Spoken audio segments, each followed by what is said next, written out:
Bonjour et bienvenue à ce cours biblique présenté par l'Église chrétienne évangélique En Chemin. Votre animateur, Réal Gaudreau, pasteur. Une belle journée à tous. On est aujourd'hui jeudi, le 6 avril de l'an 2023. Donc, ça me fait, comme à l'habitude, toujours aussi plaisir d'être avec vous pour la séance 11 de ce cours, la doctrine de Dieu. Donc, ça se passe bien, 11e séance. La semaine prochaine, ce sera la 12e et dernière séance. Évidemment, on n'a pas couvert tous les angles de la doctrine de Dieu.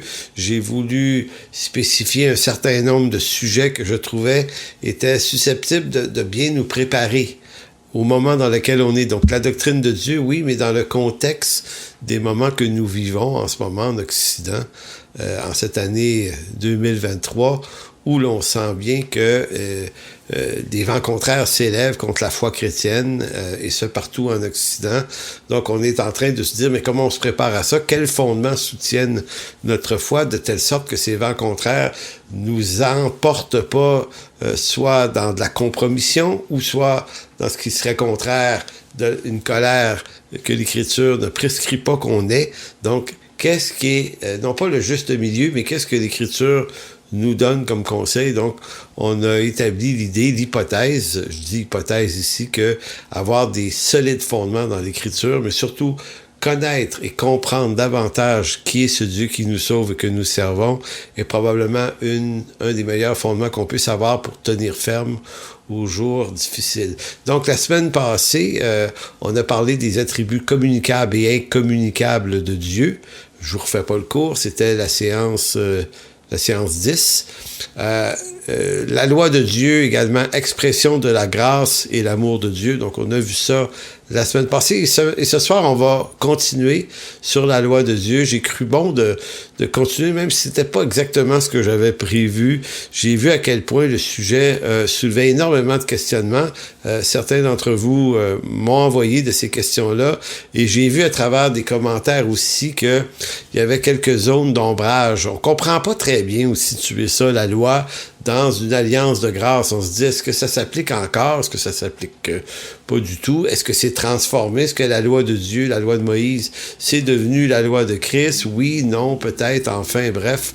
Donc, j'ai pensé que ça serait intéressant, non pas pour alimenter un débat sur cette question-là, mais surtout pour voir à quel point la loi peut avoir une certaine importance en tant que pédagogue qui nous conduit à Christ, mais également les diverses applications et utilités et instructions que la loi nous amène. Et aujourd'hui, c'est ce qu'on va voir. La loi est extrêmement importante dans tout ce qui peut concerner le fondement. Et je précise que nous sommes à la séance 11, donc la semaine prochaine, ça va être la séance 12, et on va conclure la semaine prochaine, et on va reprendre certains éléments, et on va les regarder à la lumière d'hommes de Dieu, notamment, je vous donne tout de suite un homme comme Daniel, mais sans doute Paul aussi. Comment des hommes qui sont extrêmement bien fondés dans une connaissance de Dieu, donc la doctrine de Dieu, comment eux ont réagi dans des moments de difficulté, des moments de vent contraire. Qu'est-ce que ça a produit comme impact dans leur vie qui les a fait agir d'une certaine façon plutôt que d'une autre? Donc, ce sera ce qu'on verra la semaine prochaine. Donc, aujourd'hui, on va voir la loi de Dieu encore, et tout spécialement les 5 raisons de la loi de Moïse qui permettent de mieux comprendre l'Évangile. Oui, parce que l'Évangile se comprend beaucoup mieux si on comprend quel était le ministère de la loi. Donc, je sais que on aime beaucoup plus entendre parler de la grâce, de l'amour, c'est des sujets qui sont agréables, qui sont positifs à notre âme. Mais on doit comprendre que ce qui donne de l'essence, ce qui donne du panache, ce qui donne de la gloire et de la hauteur à l'amour et la grâce de Dieu, c'est la loi. Donc, c'est curieux à dire, mais c'est par la loi qu'on comprend davantage toute la gloire de Dieu dans l'œuvre du salut et la grandeur de son salut pour nous. Donc, la loi nous donne, dans l'Écriture, notamment le Nouveau Testament, il y a comme 5 raisons. Il y en a peut-être 6, remarquez, mais moi, j'en connais 5 raisons pourquoi la loi de Moïse nous aide et nous rend l'Évangile encore plus riche. Donc, c'est pour ça que je vous dis, boudez pas le plaisir de la chose au nom, car c'est de la loi encore. Non, c'est vraiment intéressant, la loi. C'est pas pour rien que David disait, je serre ta loi dans mon cœur. Donc, pourquoi dans l'Ancien Testament, on a ce genre de personnes-là qui ont un honneur envers la loi, puis qu'est-ce qui nous échappe à nous, qui leur a pas échappé à eux? Donc ça, c'est le premier point ce soir. Le deuxième point, qui va être beaucoup plus court, il va consister à répondre à une question d'une dame concernant Matthieu 22, versets 37 à 39, et je suis certain que vous êtes nombreux à vous poser la question. Évidemment, Matthieu 22, 37 à 39, c'est le texte où Jésus rappelle ce commandement de Dieu qu'on doit aimer Dieu de tout notre cœur, notre âme et de toutes nos pensées. Donc, la question de cette personne, c'est comment est-il possible d'aimer Dieu de tout son cœur, de tout son âme et de toute sa force, de toutes ses pensées? Suggérant de dire, il me semble que j'arrive pas à faire ça. Et lorsque j'ai reçu la question, j'ai dit, oui, je comprends exactement la question de cette personne. Donc, je vais prendre une dizaine de minutes dans ce cours pour bien répondre à cette question, parce que ça aussi, ça nous parle de qui est notre Dieu. Donc, les 5 instructions ou les 5 vérités concernant la loi de Dieu qui viennent éclairer l'Évangile. Donc, contrairement à l'impression qui nous vient naturellement, la loi de Moïse est une grande bénédiction car c'est cette loi qui donne un sens concret à l'œuvre et la venue de Jésus-Christ. En d'autres mots, s'il n'y avait pas eu de loi de Moïse, il n'y aurait pas de Messie sauveur non plus. Vous êtes dit, oui, mais pourquoi? Il fallait une loi qui condamne la condition de l'homme et qui le condamne à mort pour qu'un sauveur puisse l'en délivrer de cette mort. Donc, la loi est nécessaire à l'Évangile. Parce que la loi nous donne l'information la plus juste et précise à propos de quoi nous sommes sauvés, ou en d'autres mots, c'est la loi qui nous dit de quoi Dieu nous sauve. S'il n'y a pas de loi, Dieu peut nous sauver de rien. Donc, la loi nous annonce la sainteté de Dieu. La loi désobéie par l'homme appelle la colère de Dieu. Maintenant que tout ça c'est fait, Dieu, se faisant homme, prend sur lui la colère. Mais la colère, elle était d'abord destinée à nous par notre désobéissance, mais à quelque chose de précis. On était pécheurs, mais oui, mais pécheurs comment? Une loi doit déterminer en quoi notre condamnation était juste et la colère de Dieu aussi. Donc, c'est parce que c'est la loi qui nous donne cette information de manière juste et précise qui permet un sauveur de nous sauver. Donc, l'œuvre de Jésus à la croix nous sauve de la colère de Dieu exprimée en notre désobéissance à la loi de Dieu. Donc, pour être gracié, je le disais la semaine dernière, il nous fallait d'abord être condamné par une loi, et pour être condamné par une loi, il nous fallait une loi. Donc, je ne sais pas si j'arrive à bien vous expliquer à quel point la grâce de Dieu et l'amour de Dieu qui vous atteint sont l'impact direct de la loi et de la colère de Dieu qui la devançait d'abord. Donc, quelle est l'importance de s'intéresser à la loi de Dieu dans le contexte d'un cours sur la doctrine de Dieu? Mais la loi de Dieu exprime qui est Dieu dans sa justice, sa sainteté. Ça, c'est un autre élément aussi. Connaître Dieu, c'est pas juste le connaître à la manière où on aimerait. Dieu est amour, alors rien ne peut nous séparer de l'amour de Dieu. Il nous fait grâce pour toutes nos fautes. Ça, ce sont des angles importants. Mais Dieu est aussi justice. Il est aussi sainteté. Si l'amour et la grâce et le pardon nous délivrent de la colère à venir, eh bien, il faut comprendre que ce qui est du domaine de la justice et de la sainteté n'est pas moins exact et précisément qui est Dieu aussi. Donc, si notre intention, c'est de connaître Dieu, il faut pas juste connaître ce qui fait notre affaire. Maintenant, ce qui fait notre affaire, grâce et amour, vont être enrichis si on comprend mieux loi et condamnation qui était prévisiblement ce qui aurait dû nous arriver sans cette grâce. Au-delà du fait que la loi de Dieu exprime les exigences de Dieu sur ce qui est bien et mal, cette loi comporte plusieurs applications et il faut les remarquer dans le Nouveau Testament. Donc, je vais vous lire assez rapidement les 10 commandements parce qu'on parle de la loi notamment les 10 commandements, non pas des lois cérémonielles ni des lois civiles qui avaient lieu en Israël, qu'eux n'ont pas leur place dans le contexte du Nouveau Testament, on l'a dit la semaine passée, mais on va lire les 10 commandements, et je veux juste faire remarquer un fait que j'avais entendu, que j'avais trouvé intéressant. Si vous regardez la croix de Christ, vous avez un montant vertical, et vous avez si on veut, le morceau qui est à l'horizontale. Donc, horizontal, vertical. Et notre relation avec Dieu s'inscrit également dans une relation qu'on dirait verticale avec Dieu et horizontale avec les hommes. Verticale, de nous en haut, donc le montant, et à l'horizontale avec nos égaux, nos proches.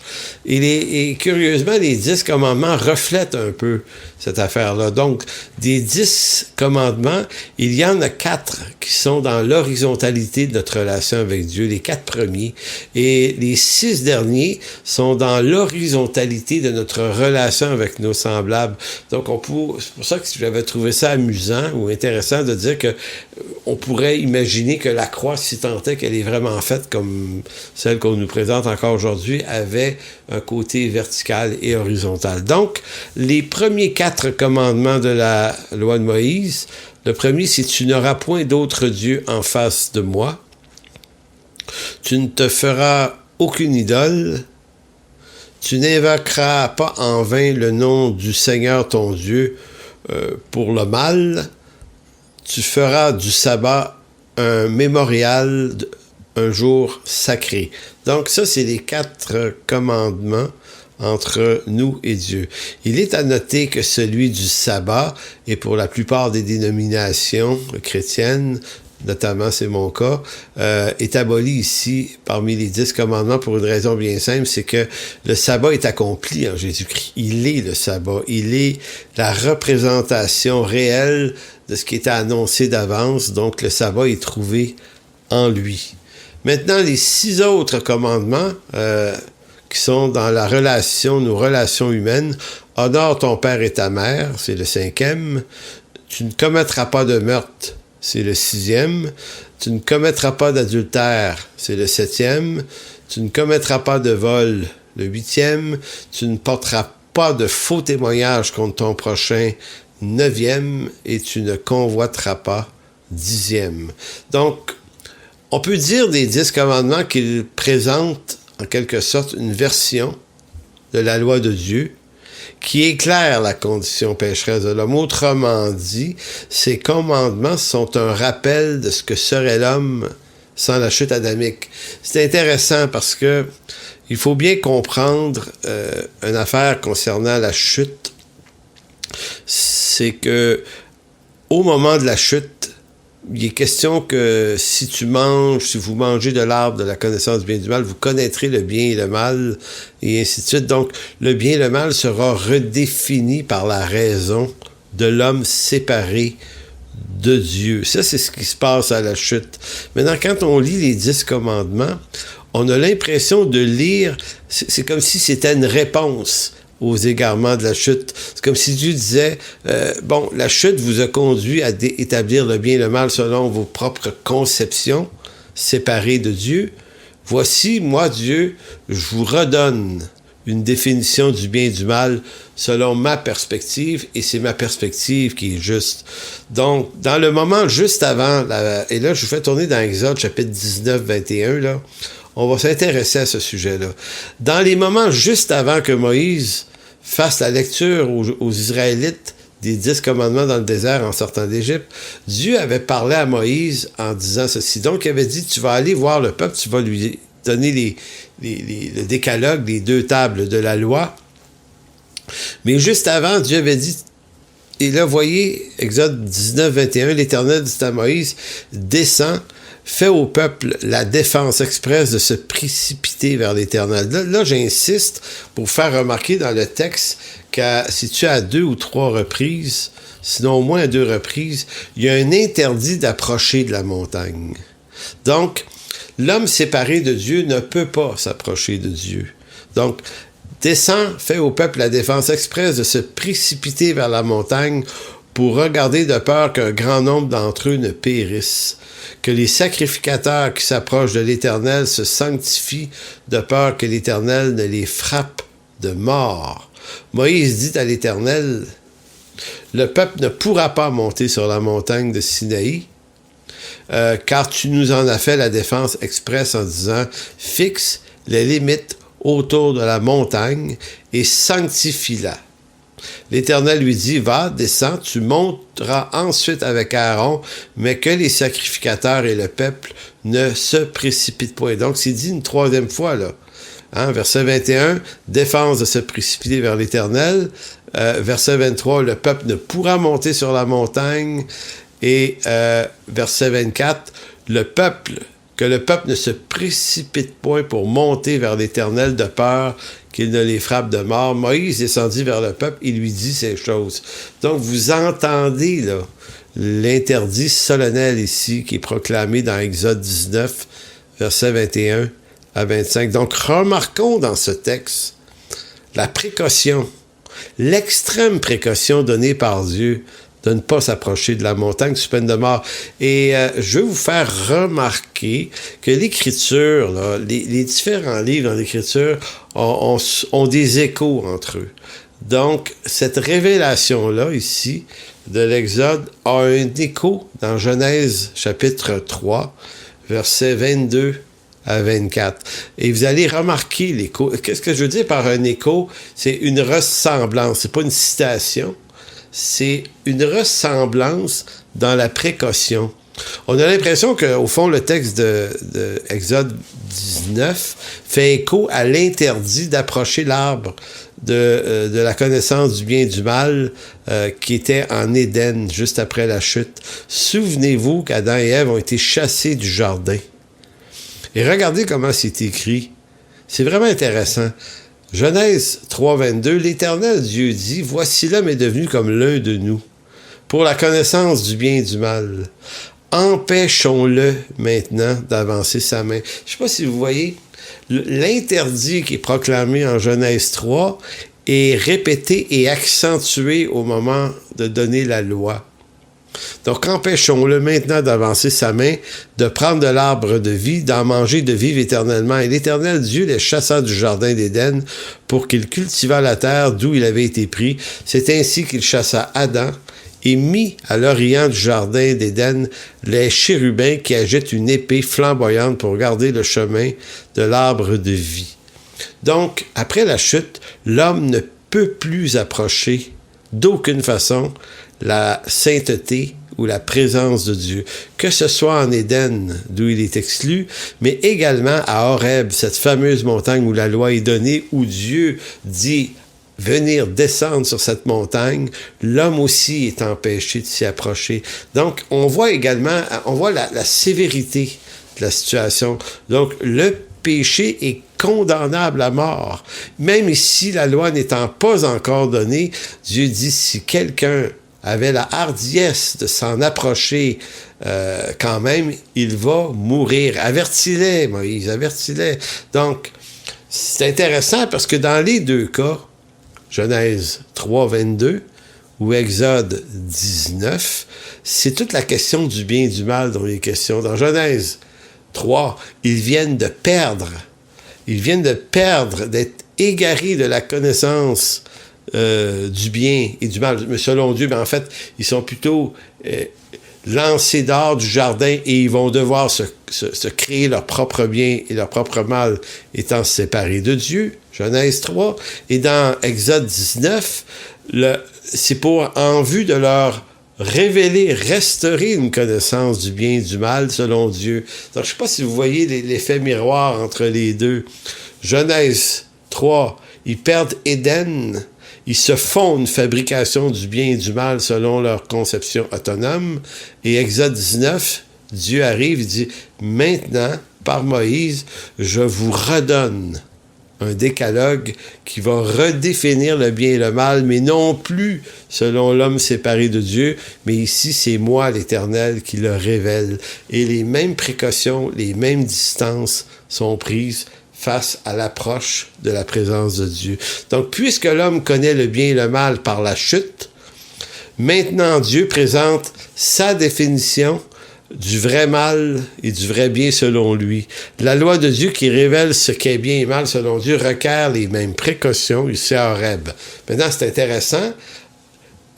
Tournez maintenant dans Hébreux chapitre 12, vous allez voir la continuité de ces lieux saints. Genèse, c'est le jardin d'Éden. Exode, c'est le mont Horeb. Et dans Hébreux 12, c'est la montagne de Sion. Donc, j'ai mis un sous-titre dans mes notes, de l'Éden à Horeb et de Horeb à Sion. Hébreux 12, 18. Hébreux 12, 18, ici, là, c'est un écho direct à Exode 19.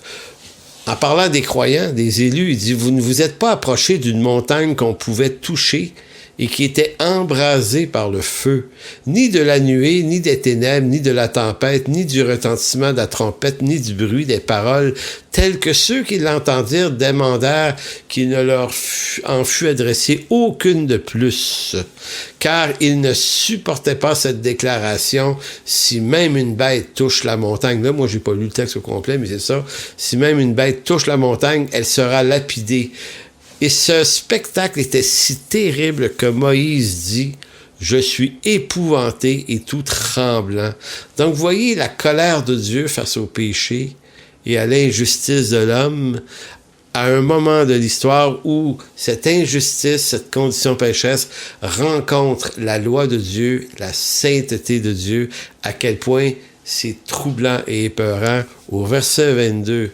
d'Hébreux 12, l'apôtre ajoute ceci. Mais vous les élus, vous vous êtes approchés de la montagne de Sion, de la cité du Dieu vivant, la Jérusalem céleste, des myriades qui forment le cœur des anges, de l'assemblée des premiers-nés, inscrits dans les cieux, du juge qui est le Dieu de tous, des esprits des justes parvenus à la perfection, de Jésus qui est le médiateur de la nouvelle alliance et du sang de l'aspersion qui parle mieux que celui d'Abel.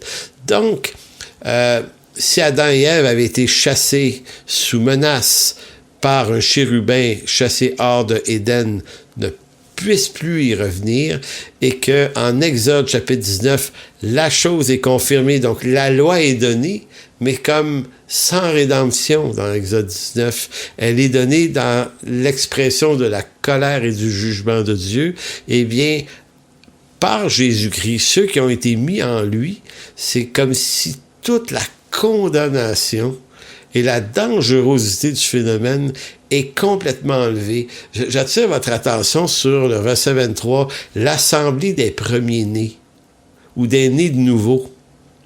Ou toujours verset 23, des esprits des justes parvenus à la perfection. Donc avant Jésus, on est complètement pécheurs, perdus et sous la colère de Dieu. Après l'œuvre de Jésus-Christ, tous ceux qui sont appelés à lui forment l'Église, l'assemblée des premiers-nés. Ils sont les justes parvenus à la perfection et ils peuvent s'approcher de cette montagne de Sion. Cette montagne est devenue leur cité à eux, c'est devenu leur Jérusalem céleste. Donc, vous voyez l'énorme différence. Donc, vous allez dire, est-ce qu'on est toujours sous la loi ou pas sous la loi? Mais c'est-à-dire qu'on n'est plus sous la loi, sous le rapport du contenant de la colère de Dieu dans l'Ancien Testament. Mais la loi reste toujours juste et bonne lorsqu'elle est dans le contenant de la nouvelle alliance, d'une œuvre accomplie pour nous. Donc, on va le voir plus loin. Jésus a dit, je suis pas venu l'abolir, la loi, je suis venu l'accomplir. Maintenant, l'accomplir, ça signifie pas que nous, on ne doit pas être attentifs aux exigences qu'elle propose, c'est-à-dire que c'est pas parce que Jésus l'a accompli pour nous qu'on peut voler, mentir, tromper, tricher, convoiter, bien que ça va nous arriver, on a cette grâce et ce pardon en Christ qui nous relève. Donc, en Jésus, nous sommes restaurés de la condamnation de la chute et lavés des péchés qui offensaient Dieu selon la loi. Donc, en Genèse 3, Exode 19, le peuple est exclu complètement de la présence de Dieu, alors qu'en hébreu, le peuple est maintenant racheté, devenu saint. Donc, la loi de Moïse, qui excluait tous les pécheurs de la présence de Dieu, se trouve en Jésus-Christ, non pas abolie, mais accomplie de telle sorte que nous servons Dieu dans un esprit nouveau. Nous servons Dieu dans un esprit nouveau. Vous voyez ça dans Romains 7, 6. Et la lettre aux Romains est très, très riche pour nous parler de toute la question de la loi et l'Évangile. Romains 7, 6, Paul dira, mais maintenant, nous avons été dégagés de la loi, étant morts à cette loi. Avant ça, c'est cette mort qui nous tuait. Maintenant, en Jésus-Christ, nous sommes morts à cette loi sous laquelle nous étions retenus, de sorte que nous servons, mais on pourrait dire maintenant, là, désormais, dans un esprit nouveau. Nous servons Dieu dans un esprit nouveau. C'est pas la loi qui disparaît, c'est le contenant, c'est l'esprit des choses. On n'est plus sous une condamnation à mort, mais on est sous la vie de l'esprit en Jésus-Christ. Donc, c'est pour ça qu'on dit nous ne sommes plus sous la loi au sens où la loi représente le ministère de la mort. Nous ne sommes plus sous la loi dans le sens du ministère qu'elle exerçait sur l'homme dans l'Ancienne Alliance, c'est-à-dire elle le condamnait à mort. Maintenant, nous servons Dieu dans un esprit nouveau, c'est-à-dire dans le sens où la loi de Dieu reste toujours sainte et actuelle dans son contenu, mais à la fois, elle est accomplie par le Christ en nous. C'est important. La loi est accomplie par le Christ en nous. Romains 8, versets 2 à 4, l'apôtre Paul dira en effet, la loi de l'esprit de vie en Jésus-Christ. Souvenez-vous, là, Romains 7, 4, il disait, nous servons selon un esprit nouveau. De quel esprit parle-t-il? Juste un peu plus loin, Romains 8, 2. En effet, la loi de l'esprit de vie en Jésus-Christ m'a affranchi de la loi du péché et de la mort. Donc, Paul, là, n'est pas en train de mépriser le ministère de la loi de Moïse. Il les fait concorder ensemble. J'étais sous l'une, maintenant je suis sous l'autre, mais l'autre était bonne aussi. On va le voir tout à l'heure.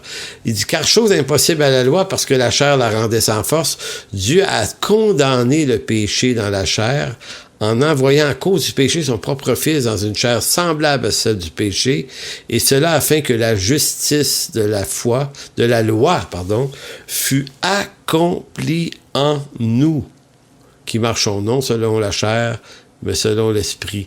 Donc, lorsqu'on dit que la loi est toujours pure, toujours sainte, nous ne disons pas que nous devons l'accomplir à la manière des croyants de l'Ancienne Alliance.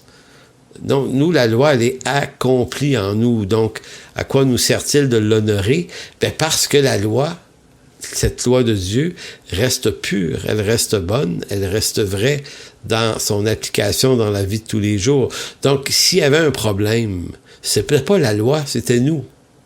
Le problème étant réglé à la chute, maintenant la loi est accomplie en nous. Maintenant, vous allez dire, ça veut-tu dire qu'on ne devrait plus jamais pécher et rien faire contre la loi? Non, mais ça signifie quand même qu'on doit tendre à marcher dans cette justice de la loi. Et quand on passe à compter, on confesse la faute, on se relève, on continue, évidemment.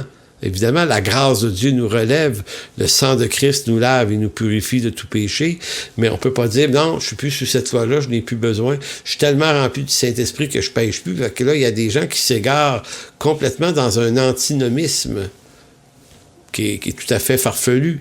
Donc, voyons maintenant les 5 vérités concernant la loi. Il y a 5 choses intéressantes. Que fait la loi? Ou quel est son ministère? Le premier, elle restaure la réalité du bien et du mal au-delà de la chute adamique. On l'a vu un peu tout à l'heure. La loi de Moïse présente ce que serait la condition de l'homme si la chute et le péché ne l'avaient pas contaminé. Donc, qu'est-ce que la loi dans ce sens-là?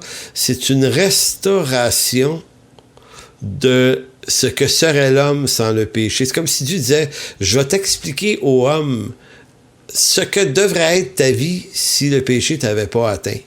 Maintenant, il t'a atteint, il t'a détruit, mais voici ta vie. Donc, les 10 commandements nous racontent minimalement cette réalité-là. Donc, la loi de Moïse n'ajoute rien de plus que ce que serait la normalité de l'homme sans le péché. Cette loi a été donnée d'abord à Israël pour montrer au moins 2 choses. Elle a été montrée, première chose, pour montrer que l'homme pécheur ne peut satisfaire les exigences de Dieu, et ce même lorsque que la loi est donnée à un peuple dans des conditions idéales. Donc, la loi est donnée pour prouver que l'homme ne peut pas l'accomplir. C'est un peu curieux, parce qu'on dit, donne-la pas d'abord, si on ne peut pas l'accomplir. Non, je dois te la montrer pour montrer où est ta faute. Ça prend une loi. Une loi, c'est une lumière sur un comportement. C'est pas une noirceur, c'est une lumière. Donc, Dieu dit, si je veux te gracier, comme tes pécheurs, faut que je te condamne à mort, puis pour te condamner à mort, je dois mettre une loi. Donc, la loi, elle va être sainte, elle va être bonne, parce qu'elle va faire partie des courroies de transmission qui, depuis la création, la chute, la restauration, la rédemption et la vie en Jésus-Christ, tout ça travaille ensemble. Donc, Dieu a montré que par Israël, que même si vous prenez un peuple, que vous le sanctifiez, vous le mettez à part, vous lui donnez tous les modèles de sacrificature, les sacerdoces, Dieu est apparu à certaines personnes dans ce peuple. En d'autres mots, Dieu a réuni toutes les conditions idéales auprès d'un peuple pour montrer que même ce peuple, dans les conditions idéales, a échoué à accomplir la loi. Vous voyez ça dans Romains 2 aussi. Donc ça, c'est la première raison pour laquelle Dieu donne la loi dans le contexte qu'elle révèle ce qui est bien et mal. La deuxième raison, c'est que ce faisant, donc en montrant qu'Israël, dans des conditions idéales, ne peut pas l'accomplir, en faisant cette preuve, elle condamne à mort le pécheur, pas juste le juif, le païen aussi. Donc, tout le monde a été renfermé sous le péché. Et là, vous avez Romains 1, 2 et 3 qui sont extrêmement importants. Romains 1, Dieu explique les péchés des païens. Romains 2, Paul explique le péché d'orgueil du juif. Et Romains 3, Dieu explique que l'un et l'autre sont sous l'empire du péché. Il n'y en a aucun qui fasse le bien, pas même un seul, en vue, à partir du verset 22, 23, 24 de Romains 3, de montrer toute la beauté de la grâce de Dieu. Donc ça, c'est le premier ministère de la loi, nous amener à comprendre notre condamnation. Le deuxième ministère de la loi, nous dit Paul, c'est le ministère de la mort. En 2 Corinthiens 3, 6 à 9, l'apôtre Paul présente la loi de Moïse comme le ministère de la mort et aussi, mais en même temps, il décrit le ministère de la mort comme étant un ministère glorieux. J'insiste là-dessus parce que je vous disais tout à l'heure, nous, on aime beaucoup entendre parler de la grâce, l'amour de Dieu, puis des affaires de même, évidemment. Mais l'apôtre Paul, lorsqu'il parle de la loi, c'est en lui appliquant beaucoup d'honneur. Paul comprend peut-être tellement mieux que nous l'importance que la loi a eue dans le processus de rédemption. Donc, il va dire dans 2 Corinthiens 3,6, « Il nous a aussi rendus capables d'être ministres d'une nouvelle alliance, non de la lettre, mais de l'esprit. Car la lettre tue, mais l'esprit vivifie. » J'ai déjà expliqué dans d'autres capsules que la lettre qui tue, c'est pas l'étude de l'écriture comme certains me l'ont déjà suggéré en disant le problème avec ceux qui étudient trop la Bible, là, c'est de l'intellectualisme, ça tue l'esprit, cette affaire-là. Non. Excusez, mais c'est pas de ça dont l'apôtre Paul parle. La lettre qui tue, c'est la loi. C'est par la lettre de la loi que nous apprenons notre condamnation à mort. Donc, c'est pas étudier l'écriture. Ça de même, là.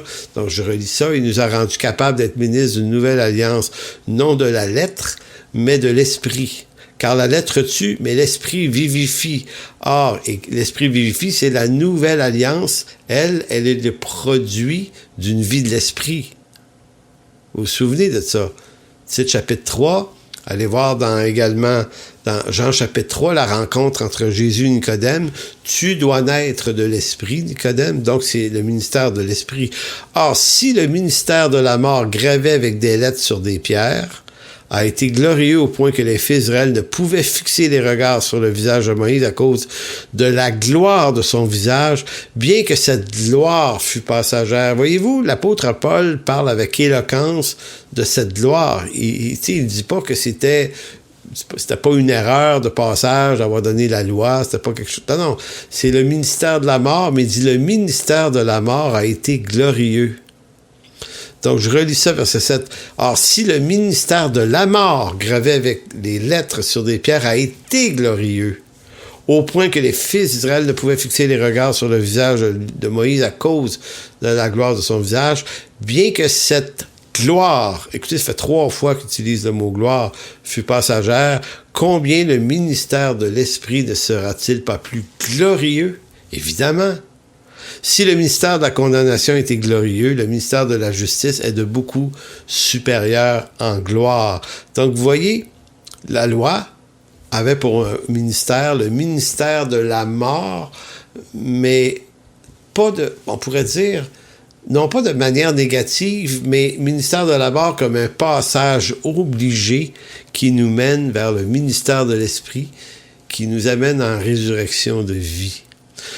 L'autre point, le troisième sur la loi, c'est qu'elle est la première des 2 grâces de Dieu. Je répète ça rapidement parce que je n'ai parlé dans la séance 8, mais je le répète ici parce que c'est vraiment un élément important dans Jean chapitre 1. Jean va dire « Et nous avons reçu de sa plénitude et grâce pour grâce. » Grâce pour grâce. Ou, dans d'autres traductions, une grâce après l'autre. Car la loi, qui est la première grâce, ici a été donnée par Moïse, la grâce et la vérité sont venues par Jésus-Christ.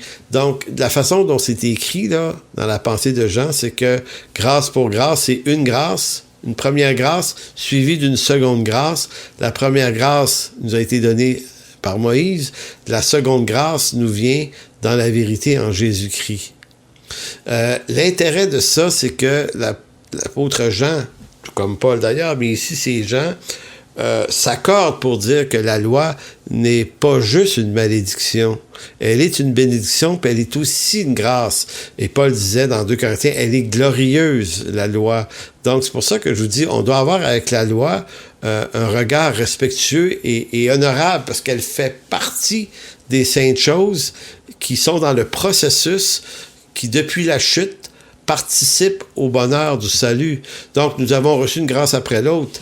Ici, le mot grâce n'est pas dans le contexte de la grâce du pardon, mais dans la grâce d'une connaissance de Dieu. Donc, c'est un peu comme si Jean nous disait, la révélation du salut, elle est progressive en ce sens. Donc, on pourrait dire, en Adam, dans Genèse, on a connu la chute et la séparation avec Dieu.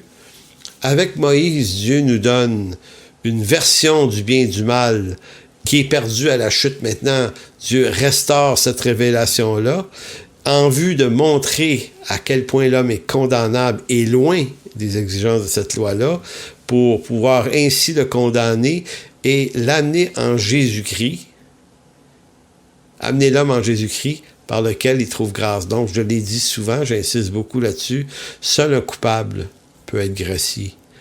C'est pour ça que le salut est donné simplement à des gens qui se reconnaissent coupables et qui sont repentants. Si on croit qu'on est des justes, ben, si on s'autorise l'attribut d'être des justes, il n'y a pas de salut pour nous. Le salut, c'est pour des coupables. Donc ça, c'était le 3e point. Le 4e point, la loi est un pédagogue qui nous conduit à Christ. C'est un truc intéressant. La loi à la manière d'un pédagogue. Donc, je vous lis le texte. Galates 3.23. Galates 3.23 est écrit « Avant que la foi vînt, nous étions enfermés sous la garde de la loi. » Voyez-vous, ici encore là c'est pas négatif là, contre la loi. Avant que la foi ou ici synonyme de l'œuvre de la grâce, là, avant que la foi vînt, nous étions enfermés sous la garde de la loi. En quoi? En vue de la foi qui devait être révélée. Donc c'était dans l'intention de la loi que soit révélée la foi. Ainsi, la loi a été comme un pédagogue, pas comme un ennemi, mais comme un pédagogue pour nous conduire à Christ, afin que nous fussions justifiés par la foi. La foi étant venue, nous ne sommes plus sous ce pédagogue, car vous êtes tous fils de Dieu, par la foi en Jésus-Christ. Donc, rapidement, ici, il y a un commentateur qui s'appelle... j'oublie son nom, malheureusement. Peu importe, c'est pas grave. Dans un petit livre, qui est un commentaire sur la lettre aux Galates, qui expliquait ce texte-là, pédagogue, dans le grec pédagogos, qui est un enseignant. Mais dans le monde romain du temps, donc que ce soit grec, les Romains ou les Juifs, mais on est dans un empire romain, donc on est dans une période romaine. Il y a le monde, il y a cette classe sociale qu'on appelle les esclaves, qu'on pouvait acheter au marché des esclaves. C'est étrange de se dire ça aujourd'hui, mais ce sont les mœurs du temps, c'est comme ça. Maintenant, si vous étiez riche, vous aviez peut-être avantage à trouver des esclaves instruits parce qu'il y en avait. Il y avait beaucoup d'esclaves. Et à l'époque, l'esclave, c'est pas des populations noires. Là. C'est un blanc, un juif, un romain pouvait être esclave pour toutes sortes de raisons. Soit par des gains au moment de guerre, ou soit également par de l'endettement excessif.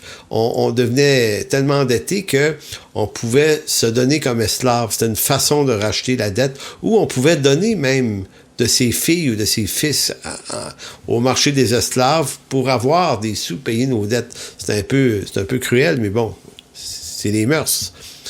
Et ce qui se produisait, c'est que certaines riches familles achetaient des esclaves instruit, qui valait probablement beaucoup plus cher. Mais un esclave instruit, c'est quelqu'un qu'on prenait comme instructeur, comme pédagogue pour ses enfants. Donc, vous êtes riche, vous avez un fils qui va devoir hériter de vos biens un jour. Vous, comme père, vous décidez de fixer un moment. Vous dites, quand il aura 20 ans, il va devenir intendant de tous mes biens, c'est mon fils aîné. Donc, je vais engager quelqu'un qui va être son pédagogue d'ici à le jour où il va être héritier. Un pédagogue, dans ce sens-là, pouvait être un esclave, mais ça pouvait être un homme libre aussi. Mais c'était quelqu'un capable de venir vivre dans la maison du maître et de s'occuper à tous les jours de l'instruction, mais pas juste de l'instruction académique, de l'éducation morale et éthique du jeune homme. Donc, il devait l'accompagner dans tout. Il devait faire de cet enfant-là l'héritier modèle, parce que le père, lui, veut pas un imbécile comme héritier. Donc, l'esclave ou le pédagogue en question avait avantage à être à la hauteur des attentes du maître, parce que sa vie, surtout s'il était un esclave sans droit, pouvait y passer. Donc, l'esclave avait l'obligation d'instruire sévèrement le jeune homme pour l'amener à maturité. Et lorsque le jeune homme arrivait à l'âge prévu par le maître, le père, à partir de ce jour-là, il n'était plus esclave, il devenait propriétaire des lieux.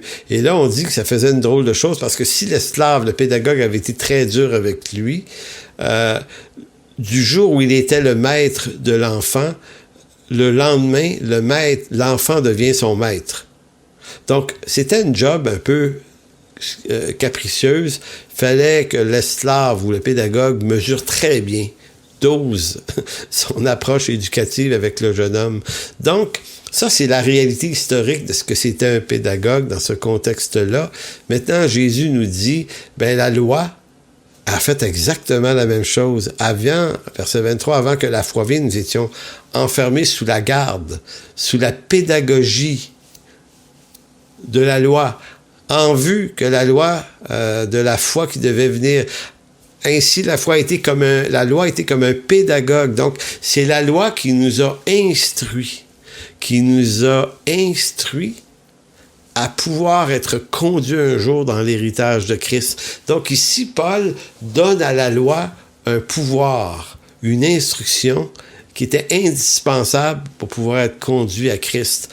Donc ça, c'était le 4e élément de l'usage de la loi.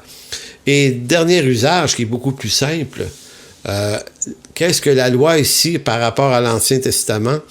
Elle est lumière sur mon sentier. Donc, quel est l'intérêt de la loi de Dieu dans une étude sur la doctrine de Dieu? La loi de Dieu révèle la très haute sainteté de Dieu qui fait partie de la personne de Dieu. On ne peut révérer Dieu sans apprécier sa loi. Écoutez, disait, moi, j'aime juste sa grâce. C'est parce que t'aimes juste ce qui fait ton affaire, mais connaître quelqu'un, c'est le connaître dans l'entièreté de ce qui est révélé de sa personne. Donc, la loi fait partie également du caractère de Dieu. Ça nous apprend ce que Dieu ne veut pas. Or, la loi, et on peut aimer Dieu sans aimer en d'autres mots, on ne peut aimer Dieu, dire qu'on aime Dieu, sans apprécier la beauté de sa loi. À ceci, je vous lis 2 textes du psaume 119. 119, 9 à 11, comment le jeune homme rendra-t-il pur son chemin, son sentier, en se dirigeant d'après ta parole? Je te cherche de tout mon cœur. Ne me laisse pas égarer loin de tes commandements. Je serre ta parole dans mon cœur afin de ne pas pécher contre toi. Donc David ne dit pas « je ne pécherai jamais parce que j'ai ta loi dans mon cœur ». Non, non. C'est que la loi m'instruit sur qu'est-ce qui est le péché. Si je tombe, ma conscience saura m'avertir maintenant parce que le contenu de la loi est connu de ma conscience. Maintenant, vous allez dire, si j'ai jamais entendu la loi, ça veut dire que j'ai pas de conscience du mal. Non, ça veut pas dire ça, parce qu'on a, par ordre créationnel, nous possédons tous, croyants ou non, une conscience du bien et du mal, sauf que celle du croyant doit être renforcée, rééduquée, réinstruite par ce pédagogue de la loi qui nous conduit à Christ. Donc, c'est un peu ce que David exprime dans le psaume 119. Et psaume 119, versets 29 et 30, David ajoute « Éloigne de moi la voie du mensonge et accorde-moi la grâce de suivre ta loi.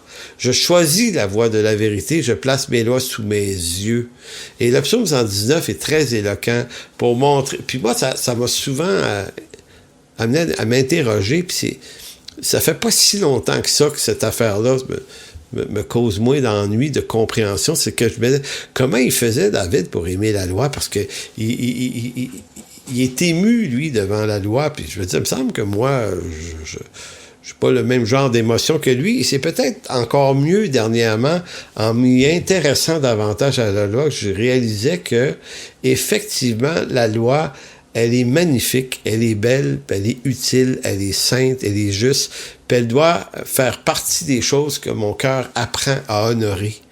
Parce que elle m'éloigne de la voie du mensonge. C'est pour ça qu'il dit « Accorde-moi la grâce de suivre ta loi, d'être capable de l'avoir. » Il dit « Je choisis la voie de la vérité, je place tes lois sous mes yeux. » Je ne sais pas si vous voyez à quel point David voyait dans cette loi un éclairage perpétuel dont ses yeux, son cœur avaient besoin pour diriger ses pas. Voilà pour ça. Donc, la loi se résume à aimer Dieu et le prochain.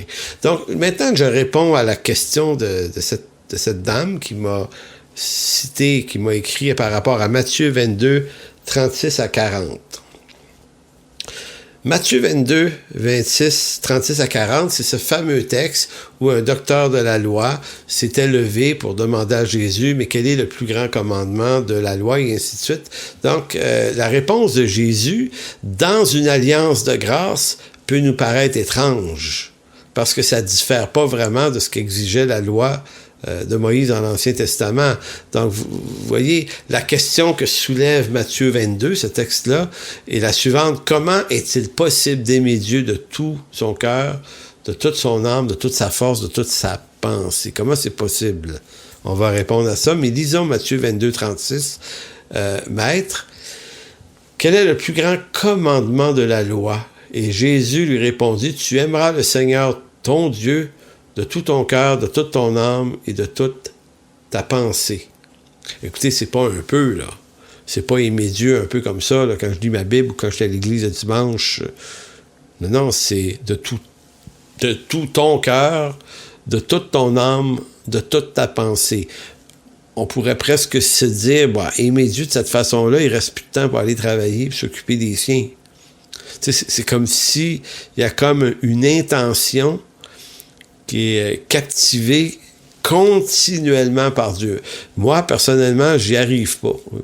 Puis, je vous dis ça parce que je sais que je parle à des gens qui n'y arrivent pas. Il n'y a personne qui arrive à ça. Et là, verset 38, Jésus continue en disant, « C'est le premier et le plus grand des commandements, et voici le second qui lui est semblable. Tu aimeras ton prochain comme toi-même. De ces deux commandements dépendent toute la loi et les prophètes. » Donc, je reviens à la forme de la croix aux 10 commandements. De ces deux commandements dépendent toute la loi, effectivement, parce que les 4 premières lois de Moïse, les 4 premiers commandements, nous parlent de notre relation avec Dieu, notre horizontalité avec Dieu, et les 6 autres nous parlent de notre verticalité. Donc, c'est comme si tu aimeras le Seigneur ton Dieu de tout ton cœur, de toute ta pensée. C'est une représentation des 4 premiers commandements. Et tu aimeras ton prochain comme toi-même s'explique à travers les 6 autres commandements parmi les 10. Donc, c'est pour ça qu'il termine de ces 2 commandements dépendent toute la loi et les prophètes, où ces 2 commandements résument ce qu'est la loi en totalité. Donc, à la question de cette personne, mais ça me trouble, dit-elle, parce que je peux pas vivre ça, moi, je suis pas capable de vivre ça. Et moi, de lui répondre, ben moi non plus. Voici, mais comment on doit comprendre? Parce que si on n'est pas, on est dans le Nouveau Testament, là, c'est Jésus qui répond à cette question-là. Et il dit pas, bon, écoutez, je dis ça, mais ça, c'était Moïse. C'était la loi de Dieu, donc ma loi, mais tu sais, bon, avant, là, tu sais, à Horeb, je filais pas cette fois-là. Tu sais, peut-être que j'étais un petit peu intense à l'époque, mais là, tu sais, c'est passé 1000 quelques années, fait que là, je me suis calmé depuis, les gars, gang, calmez-vous. Aujourd'hui, ça va juste être l'amour. Non, c'est pas ça qu'il dit. C'est ça. Dépend de ces 2 commandements-là, dépendent la loi et les prophètes. Et il n'est jamais dit, c'est plus vrai aujourd'hui. C'est toujours vrai aujourd'hui. Donc, en fait, dans ce corps de mort, il est impossible d'aimer Dieu dans toutes les dimensions des exigences de Dieu, selon Matthieu 22. Disons-le tout de suite. C'est impossible. Alors, pourquoi Jésus rappelle-t-il cette exigence qu'il est impossible, pour laquelle il est impossible pour nous d'y arriver? Et là, ça, c'est une sacrée question. Pourquoi Jésus parle-t-il, il y a 2000 ans, toujours dans une perfection? Jésus ne parle jamais de sa faiblesse, il n'y en a pas. Donc, à chaque fois qu'il nous révèle une vérité, il l'exprime toujours dans sa totalité et elle n'est jamais diminuée. Donc, dans le langage de Dieu, jamais Jésus ne peut parler de la loi ou la citer en diminuant d'un seul iota ses exigences. Pourquoi? Parce que Dieu est saint, Dieu est juste. Il peut pas dire, oui, ça c'est ce que je pense quand je suis au ciel, mais quand je suis sur la terre, vu que vous êtes une gang de morons, vous avez de la difficulté à vous organiser, moi puis mon père, avec le Saint-Esprit, on a décidé de baisser les standards. Fait que plutôt que de vous dire « va et ne pêche plus », on va dire « va et ne pêche moins ». Comprenez-vous? On aimerait entendre Jésus nous parler dans un langage qui rabaisse les standards pour nous permettre de s'approcher de ça, mais il le fait pas. Non seulement il le fait pas, mais je ne lirai pas le sermon sur la montagne. On a l'impression qu'il relève plus haut les standards de la loi. Même au point, c'est-tu dans Matthieu 19, sur la question du divorce, j'oublie le texte, mais c'est dans Matthieu, il dit, il t'est dit de ne pas commettre l'adultère, mais moi je vous dis que si tu regardes une femme juste pour la convoiter, tu as déjà commis l'adultère. Tu dis, OK Seigneur, je pense qu'on va être mieux que la loi de Moïse. C'était pas accomplissable, mais c'était moins on se sent plus proche là, de la loi de Moïse que de la tienne. Donc, est-ce qu'il y a une confusion en Jésus? Non. Jésus nous parle de l'exigence parfaite de Dieu, parce que c'est la raison de la mission, c'est de l'accomplir en nous. En d'autres mots, quand tu es Dieu, tu ne peux pas parler autrement que dans le langage de Dieu, et tu ne peux pas parler des choses d'en haut avec le langage du pécheur. Donc, Dieu, en sa perfection, nous parle des perfections de Dieu, toujours avec la perfection d'un langage. Et ce, même si ça nous paraît inimaginable, c'est ce qu'il va faire. Maintenant, est-ce qu'il exige de nous que nous l'accomplissions, ou est-ce qu'il ignore qu'on ne peut pas l'accomplir? En fait, Matthieu 5, 17 et 18 répond à la question. Matthieu 5, 17 à 18, il dit « Ne vous imaginez pas que je sois venu pour abolir ce que il est écrit dans la loi ou les prophètes. Je ne suis pas venu abolir, mais pour accomplir. Oui, vraiment, je vous l'assure, tant que le ciel et la terre resteront en place, ni la plus petite lettre de la loi, ni même un point sur un i, n'en sera supprimé jusqu'à ce que tout se réalise. » Donc, il est en train de dire, je suis pas venu l'enlever, la loi, les gars. Oui, j'instaure une nouvelle alliance, mais je suis pas venu enlever la loi, je suis pas venu l'abolir, je suis venu l'accomplir. Je suis venu l'accomplir. En Jésus, nous aimons Dieu maintenant. De tout notre cœur, de toute notre âme, de toute notre force, de toute notre pensée, mais nous aimons Dieu à la manière que la loi l'exige parce que nous avons été mis en lui. Il faut bien comprendre là, qu'on est dans le déjà et le pas encore. Cette réalité-là de notre amour parfait pour Dieu va entrer dans sa plénitude au retour du Seigneur. D'ici là, ça va être comme tout le reste. Ça va toujours être partiel. Un peu ici, un peu là. Hein? On va tomber, on va se relever. On aime Dieu, mais des fois, c'est plus clair. On oublie. On ne peut pas aimer Dieu à la manière de la loi, mais la loi est accomplie en nous. Donc, je relis Romains 8, 2 à 4. Je l'ai lu tout à l'heure, mais ça redit les choses. En effet, la loi de l'esprit de vie en Jésus-Christ m'a affranchi de la loi et du péché et de la mort, car chose est impossible à la loi, parce que la chair la rendait sans force. Dieu a condamné le péché dans la chair en envoyant à cause du péché son propre Fils dans une chair semblable à celle du péché, afin que la justice de la loi fût accomplie en nous, qui marchons non selon la chair, mais selon l'esprit. Ici, marcher selon la chair, c'est pas qu'il y avons encore des faiblesses. Nous ne marchons plus selon la chair au sens que être né de l'esprit, c'est d'être déjà entré dans l'espérance de la gloire. Déjà et pas encore. Maintenant, la justice de la loi fut accomplie en nous. Donc, bien que vous vous en rendiez pas compte, parce que Christ vous habite, vous aimez à travers lui Dieu de tout votre cœur, de toute votre pensée. Donc, il est celui qui intercède pour vous.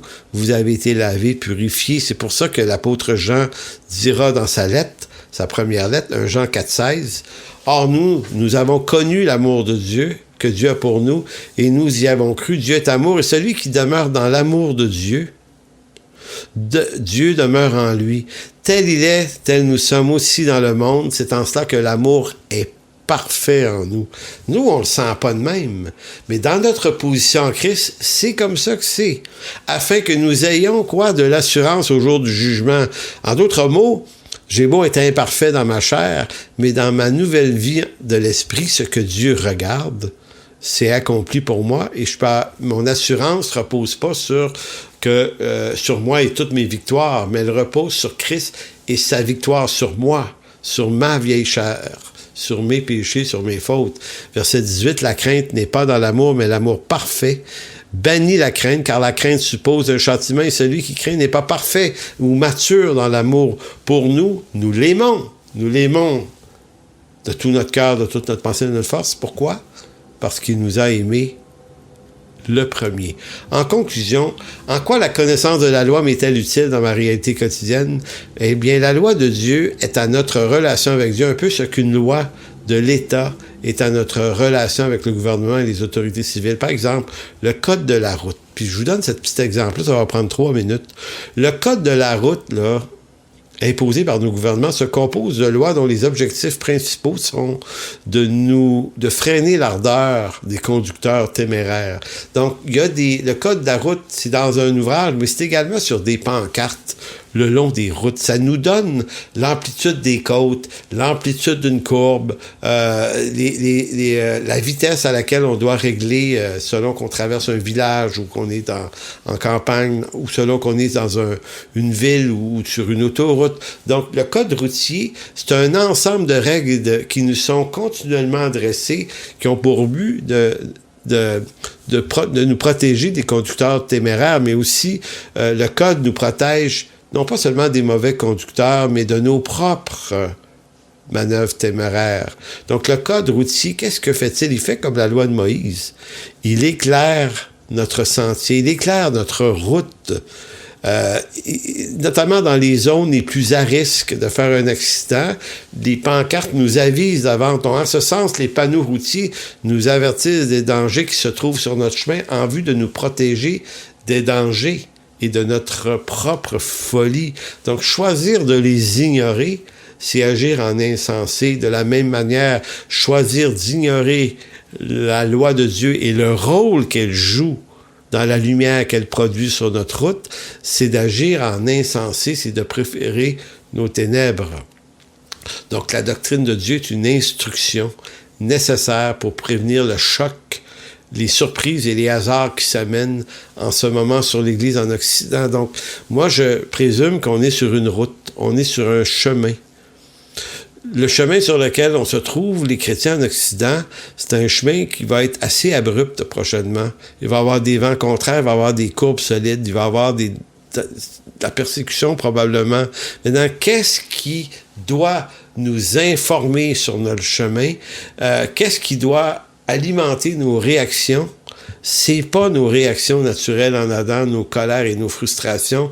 La doctrine de Dieu implique de bien connaître les lois de Dieu en vue d'apprendre par avance non seulement ce qui se présente sur le chemin, mais mieux encore, appréhender la qualité de nos actions, nos réactions face à ce qui va se présenter, et ainsi de suite. Donc, c'est pas notre critique et ce qu'on en pense qui doit être l'intelligence de nos actions, mais l'écriture. Vous savez, quand on marche, quand on roule sur la route, des fois, il y a des panneaux qui nous indiquent des trucs qui peuvent nous sembler inutiles. Eh bien, c'est pas parce qu'ils nous semblent inutiles qu'on ne doit pas leur obéir pour longtemps. Donc, le psaume 119, versets 57 à 61, dit « Ma part, ô Éternel, je te le dis, c'est de garder tes paroles. Je t'implore de tout mon cœur. Aie pitié de moi selon ta promesse. Je réfléchis à mes voies et je dirige mes pieds vers tes préceptes. Je me hâte et je ne diffère point d'observer tes commandements.